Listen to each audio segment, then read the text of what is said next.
Assalamualaikum warahmatullahi wabarakatuh. Perkenalkan, kami dari kelompok 10.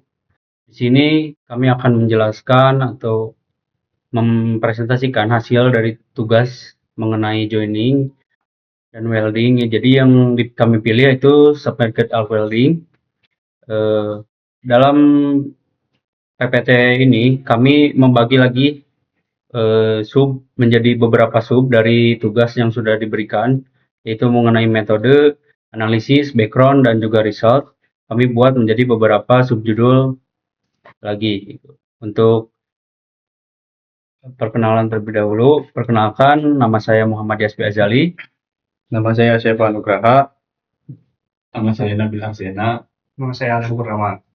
Oke, baik. Yang pertama yaitu mengenai background, latar belakang yang akan dijelaskan oleh rekan saya, Syefa Nugraha. Yang pertama ada background atau latar belakang. Pada proses manufaktur, pengelasan merupakan metode penyambungan logam dengan cara mencairkan logam tersebut atau logam induk dan logam pengisi, sehingga terbentuk sambungan yang sangat kuat.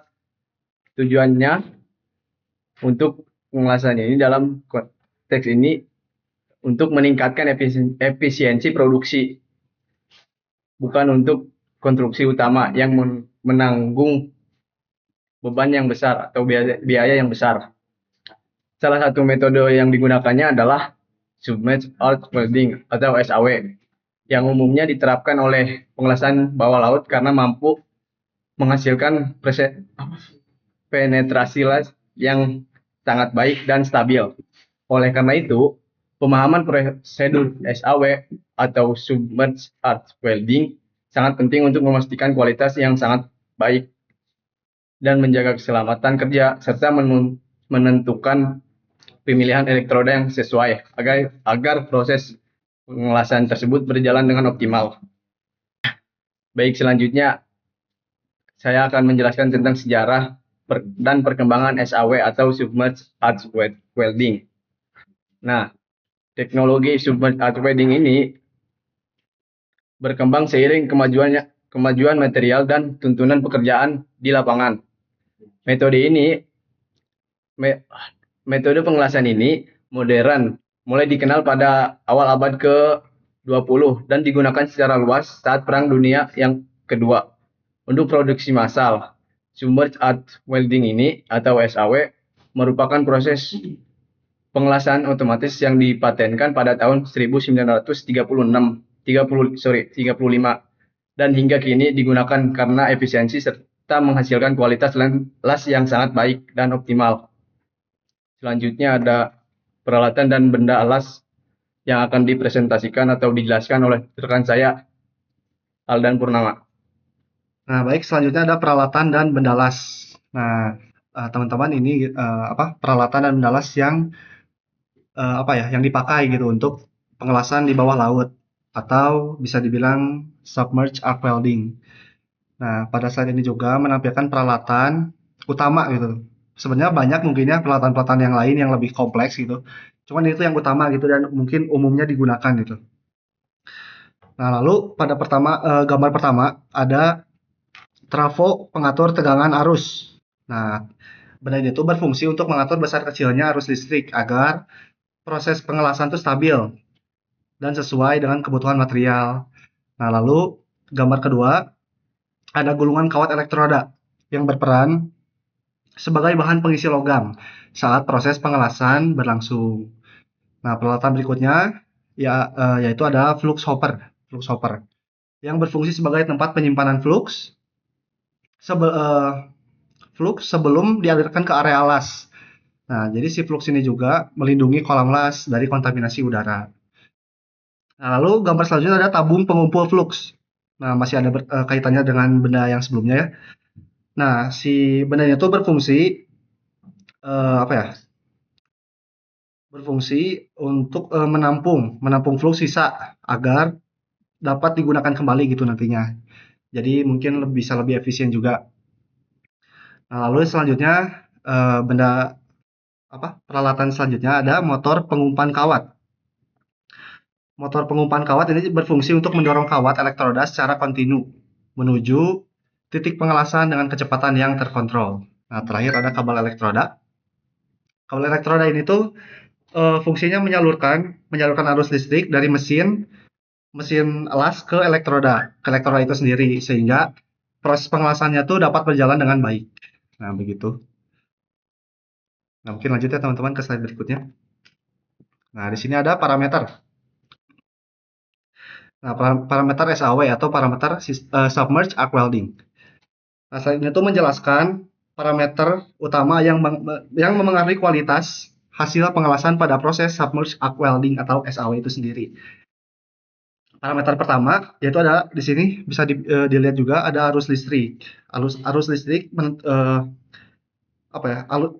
Arus listrik itu pun apa ya? Berperan untuk menentukan besar panas yang dihasilkan. Nah, jadi semakin besar arusnya, maka penetrasi las akan semakin dalam gitu teman-teman. Nah, selanjutnya ada tegangan pengelasan yang berpengaruh terhadap kestabilan busur dan bentuk manik las. Nah, begitu. Polaris listrik juga menjadi parameter penting teman-teman di sini karena mempengaruhi distribusi panas antar elektroda dan benda kerja. Nah, kemudian selanjutnya ada jenis dan diameter kawat elektroda menentukan laju, peleburan serta kekuatan sambungan las yang dihasilkan. Nah, lalu di sini ada parameter terakhir yaitu adalah kecepatan pengisian yang harus diatur secara tepat agar hasil las tidak terlalu dangkal maupun berlebihan. Nah, begitu. Pengaturan seluruh parameter SAW ini juga, teman-teman, perlu diketahui harus seimbang dan sesuai spesifikasi yang ditentukan material itu tersendiri gitu. Jadi harus menyesuaikan material apa gitu yang akan dilas. Nah, kenapa? Agar menghasilkan sambungan las yang kuat, rapi, dan berkualitas tinggi. Nah, begitu teman-teman. Mungkin slide selanjutnya akan dijelaskan oleh rekan saya berikutnya.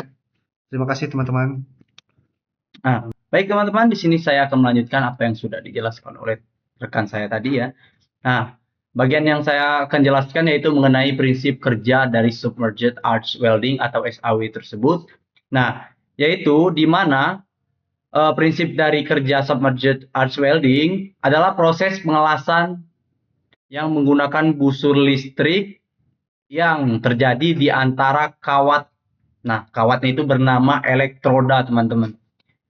Dan benda kerja, di mana busur las tertutup oleh flux. Nah, flux itu teman-teman adalah butiran-butiran yang menyerupai kayak pasir ya. Bisa kita lihat nanti. Nah, flux ini teman-teman berfungsi untuk melindungi kolam dari dari udara luar kayak gitu ya. Sehingga hasil las lebih bersih dan kuat. Nah, proses SAW tidak memerlukan tekanan panas, teman-teman. Dihasilkan murni dari arus listrik dan sangat cocok untuk pengelasan plat tebal dengan hasil stabil dan lebih efisien. Nah, yang selanjutnya yaitu teman-teman ada mekanisme kerja submerged arch welding. Nah, dimulai ketika arus listrik dialirkan ke kawat elektroda tadi ya teman-teman. Nah, sehingga terbentuk busur listrik antara elektroda dan logam induk. Sehingga panas yang dihasilkan dapat meleleh pada ujung elektroda dan permukaan logam listrik. Elektroda mencair dan berfungsi sebagai logam pengisi ya teman-teman. Nah, sementara flux mencair membentuk terak. Itu kayak kerak-keraknya gitu ya. Kalau misalnya kita udah dilas gitu, itu tuh akan ikutan kayak berkerak gitu. Nah, sementara fluxnya mencair kayak terbentuk terak ya, melindungi logam las dari udara luar.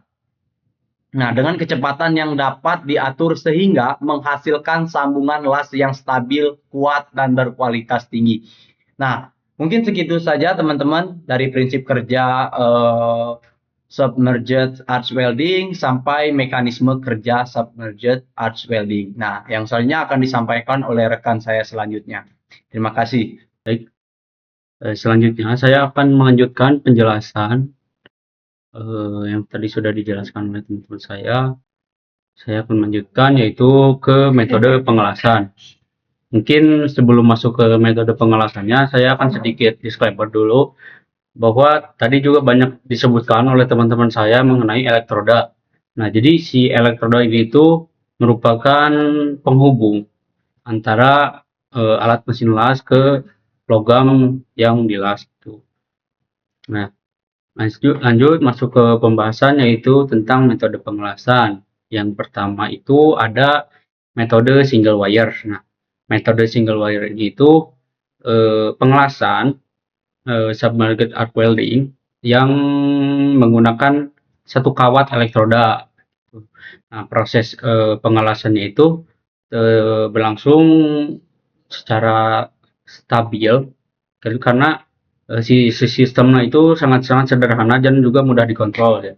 Jadi metode ini itu banyak gitu sering digunakan untuk pekerjaan pengelasan yang umum dilakukan gitu. Karena menghasilkan sambungan las yang rapi juga bagus itu konsisten. Terutama itu pada material yang mempunyai ketebalannya itu yang sedang begitu. Lanjut yaitu ada metode twin wire. Nah, metode twin wire itu menggunakan dua kawat elektroda yang bekerja secara bersamaan gitu dalam satu proses pengelasan. Nah, jadi dengan yang tadi kan dengan menggunakan satu kawat. Nah, ini menggunakan dua kawat sekaligus. Jadi jumlah logam yang meleleh atau yang bisa dilelehkan dilas itu bisa jadi lebih banyak gitu karena proses pengelasannya itu sangat jadi bisa lebih cepat. Nah, metode ini itu cocok gitu digunakan ketika kita itu membutuhkan peningkatan produktivitas tapi tidak ingin kualitas dari hasil lasnya itu berkurang gitu. Jadi tetap bagus gitu dan dengan produktivitas yang cepat gitu. Selanjutnya itu mengenai metode tandem. Nah, tandem ini itu memanfaatkan dua elektroda yang bekerja secara bergantian gitu, jadi berurutan.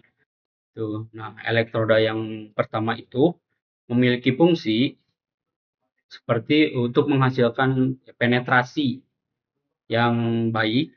Nah, sedangkan buat elektroda yang kedua itu mempunyai fungsi untuk menyempurnakan dari dan juga mengisi hasil dari las tersebut. Nah, metode ini itu biasanya digunakan pada pengelasan yang plat itu tebal. Terus mempunyai struktur juga yang besar gitu karena tandem ini tuh mampu menghasilkan sambungan yang kuat dan juga merata gitu. Selanjutnya yaitu mengenai metode tandem twin. Metode tandem twin itu gabungan gitu, gabungan antara yang metode tandem tadi dengan metode yang twin wire. Nah, itu sehingga itu menggunakan beberapa kawat dari elektroda secara sekaligus gitu. Nah, si metode ini tuh membuat proses dari pengelasannya itu berjalan dengan sangat cepat gitu. Nah, jadi hasil yang dihasilkan dari pengelasannya itu berkualitas gitu. Sangat-sangat berkualitas tapi si pengelasannya itu lebih cepat dari yang metode tandem tadi dan metode twin wire tadi gitu. Karena metode tandem twin ini itu gabungan dari kedua metode tandem dan juga twin wire. Jadi pergerakannya itu produktivitasnya itu cepat dan hasilnya itu tetap berkualitas gitu. Nah, metode ini tuh umumnya itu diterapkan di industri yang dengan skala besar gitu karena si sistemnya itu cukup kompleks gitu. Nah, selanjutnya yaitu metode multi wire. Nah, metode multi-wire ini tuh menggunakan lebih dari 2 kawat elektroda dalam satu proses pengelasan.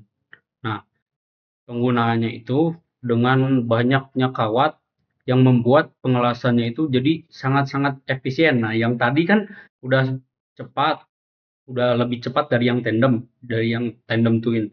Nah, di multi wire ini itu juga lebih cepat lagi gitu karena penggunaan kawatnya itu lebih dari 2. Nah, ini tuh membuat si produktivitasnya itu menjadi sangat efisien tuh. Dan ini tuh cocok untuk membuat plat yang sangat-sangat tebal atau jalur las yang panjang gitu.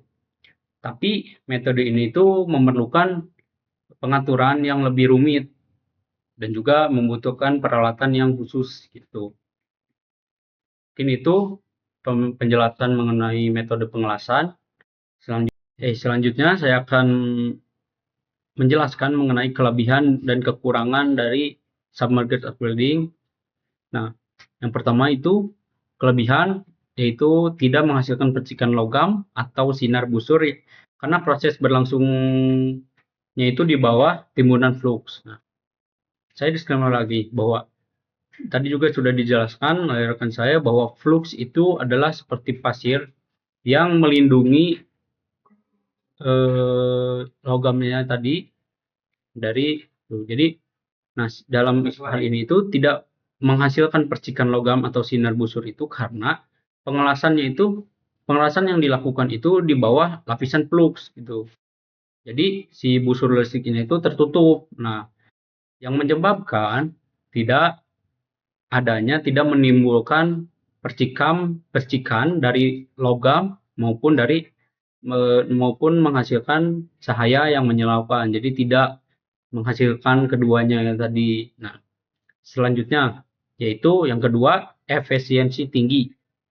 Nah, efisiensi yang tinggi ini terjadi karena sebagian besar dari panas dari busur yang dipakai secara efektif. Nah, itu jadi panas dari busurnya itu dipakainya itu secara efektif gitu. Jadi tidak kehilangan panas kecil dan juga proses pengerasannya itu tetap menghemat energi gitu. Yang ketiga itu bisa digunakan di dalam maupun di luar ruangan.